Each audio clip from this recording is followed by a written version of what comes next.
Coucou à tous, on se retrouve pour la couverture de mon art journal. Je vous ai déjà présenté une page et il était temps quand même que je fasse la couverture. Alors pour ça, j'ai utilisé du carton tout simplement qui mesure 23 cm et demi par 15, donc aussi bien pour le dessus que le dessous. Et j'ai perforé avec, alors c'est un appareil que j'ai depuis assez longtemps quand même, ça s'appelle un Clickman. En fait, je me sers de ça pour relier tout ce que je veux relier juste avec des anneaux. Je trouve que c'est assez simple d'utilisation, c'est sans prise de tête. La première chose que je vais faire, c'est que je vais mettre du gesso sur mes deux parties de couverture. Alors en vidéo, je vais vous en montrer qu'une à chaque fois, mais c'est exactement la même chose sur la partie du dessous. Et j'utilise le gesso que j'ai trouvé chez Cultura, je crois. Alors c'est un gesso qui est pas trop épais et pas trop liquide, qui couvre super bien, vous pourrez le voir. Et ce que j'ai fait en fait en cours de route, c'est que j'ai rajouté une feuille sur ma plaque de verre parce que je voulais pas m'en mettre partout. Donc j'ai préféré rajouter une feuille. Je peux vous le conseiller d'ailleurs aussi. Une fois que j'ai terminé et que c'est bien sec, je vais pouvoir utiliser un pochoir Stamperia avec la crème paste. Donc je l'ai déjà préparé à l'avance parce qu'il faut 24 heures de séchage. Et puis je vais le coller. Alors au départ, je l'ai collé avec ma clé au col. Voilà, c'est ma colle du moment, c'est celle que je préfère.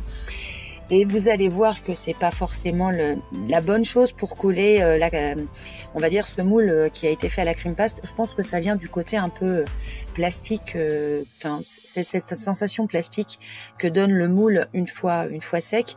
Et en fait, vous allez voir, ça colle pas, tout simplement, ça colle pas. Voilà, vous le voyez, ça colle pas du tout.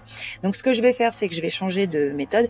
Je vais utiliser le médium acrylique que j'avais acheté chez FDeco, qui est très bien, alors celui-là est transparent, mais il n'y a aucune importance puisque je vais repeindre en noir par-dessus. Et donc je le réapplique sur le moule qui n'a pas collé tout simplement. Et là, enfin, ça colle. Et ce que je vais faire pour pouvoir on va dire avoir un support qui est bien collé et partout, c'est que je vais utiliser ce médium acrylique sur tous les bords de mon moule, parce que je trouvais que, j'avais peur que ça ne tienne pas. Donc par précaution, j'ai rajouté de la colle, c'était plus prudent.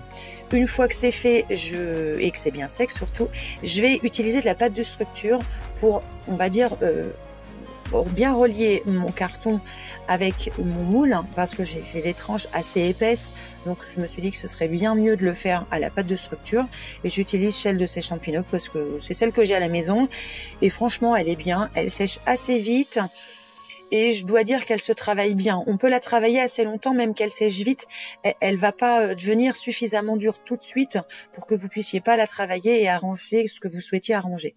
Je vais en profiter pour boucher les petits trous qui sont par-ci par-là dans mon moule aussi, parce que j'ai pas fait un moule parfait.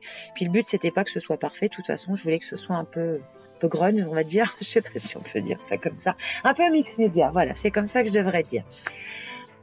Donc je prends bien mon temps par contre pour faire ça. J'ai mis, je crois, on va dire un bon quart d'heure pour faire le cadre, on va dire, de mon moule, pour bien descendre mes angles, parce que voilà, il y avait des endroits, j'en avais un petit peu plus épais, c'était pas très joli au final. Donc là avec la pâte de structure, c'est juste impeccable. Une fois que tout ça est sec, je vais positionner mes lettres pour mon mot art journal, puisque c'est le titre de ce que je vais mettre à l'intérieur. Je réutilise le médium acrylique pour les coller.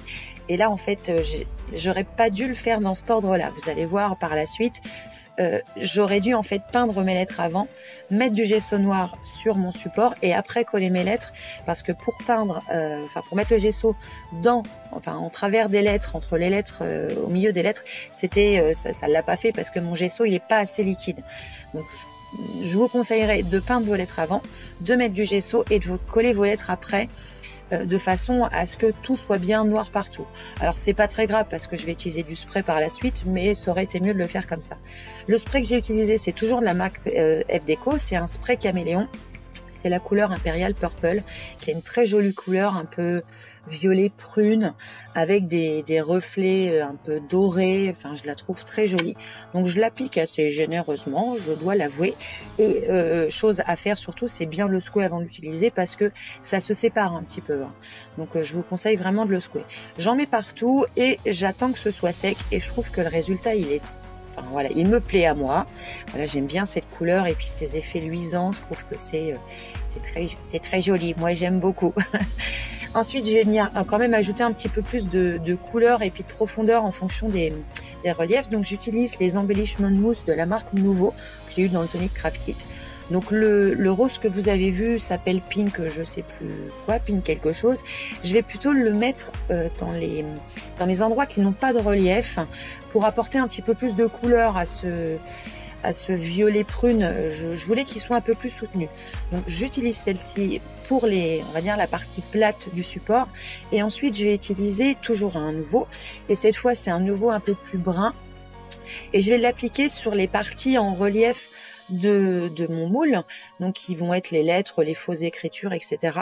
Et pour le mot Art Journal, je vais utiliser l'Expanding Mousse qui est un peu plus soutenu, un peu plus cuivré. Puis pour la partie intérieure de cette couverture, je vais utiliser le pochoir de la marque Scraposphère que j'ai eu dans la box d'ailleurs, pour habiller un peu plus l'intérieur. Une fois que c'est sec, je vais le repeindre en noir et je vais utiliser exactement les mêmes couleurs que j'ai utilisées pour mon devant. C'est-à-dire j'ai utilisé le spray de la marque F Deco et puis un petit peu de doré pour ajouter un petit peu plus de peps à mon côté intérieur. Et voilà, ma couverture est finie. Je vais pouvoir relier tout ça. Donc ce qui est bien avec les petits anneaux qui sont fournis, enfin que vous pouvez acheter avec la Clickman, c'est que vous pouvez les couper à la taille que vous voulez. Et je crois qu'il y a 3 couleurs, du bleu, du noir et du blanc. Donc moi je vais utiliser du noir.